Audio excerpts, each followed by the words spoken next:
نبی کریم صلی اللہ علیہ وسلم نے فرمایا ان لکل نبی رفیق و رفیقی یعنی فی الجنہ عثمان، فرمایا ہر نبی کا ایک رفیق ہوتا ہے، ایک خاص دوست ہوتا ہے، جنت میں میرا خاص دوست عثمان ہوگا، جنت میں میرا خاص دوست عثمان ہوگا رضی اللہ تعالیٰ عنہ۔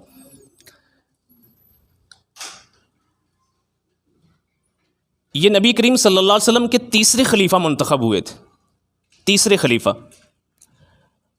اور ان کی خلافت کی پیشین گوئی حضور نے پہلے فرمائی تھی۔ نبی کریم صلی اللہ علیہ وسلم نے ارشاد فرمایا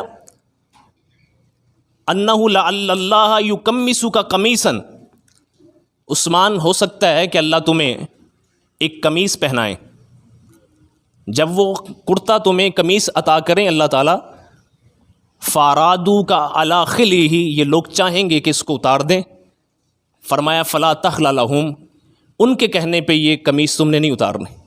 تو وہ خلافت تھی جو اللہ تعالیٰ نے حضرت عثمان غنی رضی اللہ تعالیٰ عنہ کو عطا کی، اور منافقین نے، باغیوں نے، شر پسندوں نے، جو ہر دور میں موجود ہوتے ہیں، اس عہد سے لے کر آج تک، کہ جن کا مطمع نظر صرف اور صرف کیڑے نکالنا ہے، خوبی اور تعریف تلاش کرنا نہیں بلکہ خامی نکالنا ہوتا ہے، تو حضرت عثمان غنی رضی اللہ تعالیٰ عنہ کے دور میں بھی اس طرح کے لوگ مصر کے خصوصاً موجود تھے، جنہوں نے مطالبہ کیا تھا حضرت عثمان غنی رضی اللہ تعالیٰ عنہ سے کہ آپ خلافت سے دستبردار ہو جائیں۔ فرمایا حضور نے مجھے کہا تھا کہ اللہ تجھے ایک قمیص پہنائے گا اور لوگ چاہیں گے کہ اس کو اتار دے، میں یہ اتار نہیں سکتا۔ حضرت عثمان غنی رضی اللہ تعالیٰ عنہ کی سیرت اس حوالے سے ہمارے لیے مشعل راہ ہیں کہ کس طرح انہوں نے صبر کا دامن نہیں چھوڑا، صبر کا دامن نہیں چھوڑا۔ اللہ اکبر۔ حضرت علی المرتضیٰ رضی اللہ تعالیٰ عنہ نے، حضرت زبیر ابن عوام رضی اللہ تعالیٰ عنہ نے، دیگر صحابہ اکرام نے یہ آفر دی حضرت عثمان غنی رضی اللہ تعالیٰ عنہ کو کہ آپ حکم کریں ہم ان باغیوں کے ساتھ لڑتے ہیں۔ یہ ذی الحج یعنی حج کا مہینہ تھا، مدینہ کے لوگ حج کو گئے ہوئے تھے، مدینہ تقریباً خالی تھا۔ یہ اکثر آپ لوگ جب سنتے ہیں حضرت عثمان غنی رضی اللہ تعالیٰ عنہ کی شہادت تو ذہن میں یہ شک پیدا ہوتا ہے کہ صحابہ کدھر تھے؟ تو یہ ذہن میں رکھیے گا کہ حج کا مہینہ تھا، صحابہ اکرام حج کرنے مکہ مکرمہ میں آئے ہوئے تھے، اور باقی اسلامی افواج جتنی بھی تھیں وہ سرحدوں پہ تھی، باقی اسلامی افواج جتنی بھی تھیں وہ کہاں تھی؟ سرحدوں پہ تھی۔ اور آپ کو پتہ ہے مواصلات کا اس دور میں اتنا کوئی انتظام موجود نہیں تھا، ایک خبر کو دوسرے علاقے تک پہنچاتے بھی ایک عرصہ لگتا تھا۔ خلافت حضرت عثمان غنی رضی اللہ تعالیٰ عنہ کے دور میں کتنی بڑی تھی؟ ہمارا یہ افغانستان کا کابل، یہاں سے لے کر مراکش تک اتنی بڑی سلطنت قائم ہو چکی تھی حضرت عثمان غنی رضی اللہ تعالیٰ عنہ کے دور میں۔ حضرت عمر کے دور میں جتنی فتوحات ہوئی تھیں، اسلام پھیلا تھا، اسلامی افواج پھیلی تھیں، حضرت عمر کے شہید ہوتے ہوئے دوبارہ کچھ علاقوں میں، خصوصاً مصر میں، اسکندریہ میں، اس طرح کے آذربائیجان میں، آرمینیا میں دوبارہ بغاوتیں ہوئیں گی۔ باغیوں نے سر اٹھایا تھا، یہ حضرت عثمان غنی ہی تھے کہ جنہوں نے ان بغاوتوں کو، اس کا کلا کما کیا تھا۔ روڈس، قبرص، یہ کابل، اس طرح کے دیگر بہت سارے علاقے حضرت عثمان غنی کے دور میں فتح ہوئے تھے۔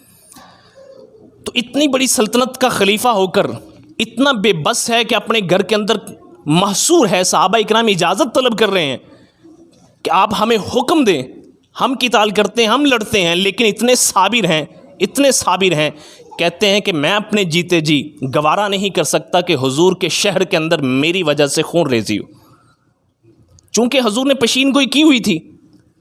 حضور سبیر ایک پہاڑ ہے، اللہ تعالیٰ موقع دے ہم سب کو اس سرزمین کے اندر جانے کا۔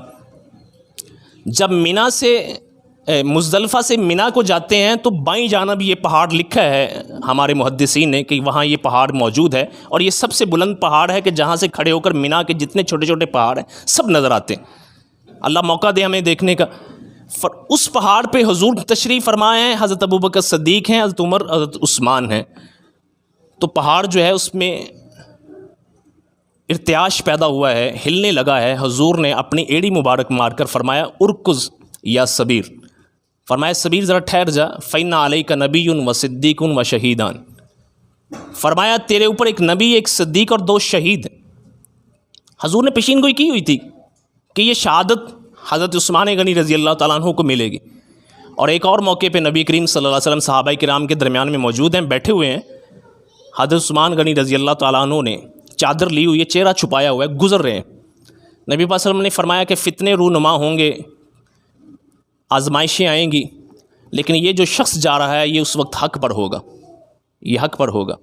صحابی رسول فرماتے ہیں میں بھاگ کر گیا، میں دیکھوں کہ یہ شخص کون ہے۔ کہتے ہیں کہ میں نے پکڑ کے چہرہ حضور کی طرف اشارہ کر کے فرمایا حضور یہی شخص ہے۔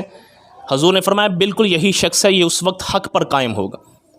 وہ صحابی فرماتے ہیں کہ وہ شخصیت حضرت عثمان غنی ذو النورین رضی اللہ تعالیٰ عنہ کی، یعنی حضور نے پہلے پیشین گوئی کی ہوئی تھی، تو یہ آفر موجود تھی حضرت عثمان غنی رضی اللہ تعالیٰ عنہ۔ حضرت علی نے حضرت حسن و حسین کو ان کی حفاظت کے لیے بھیجا تھا، لیکن فرمایا کہ میں وہ پہلا شخص نہیں بننا چاہتا کہ جس کی وجہ سے حرم میں رسول کے اندر خون ریزی ہو۔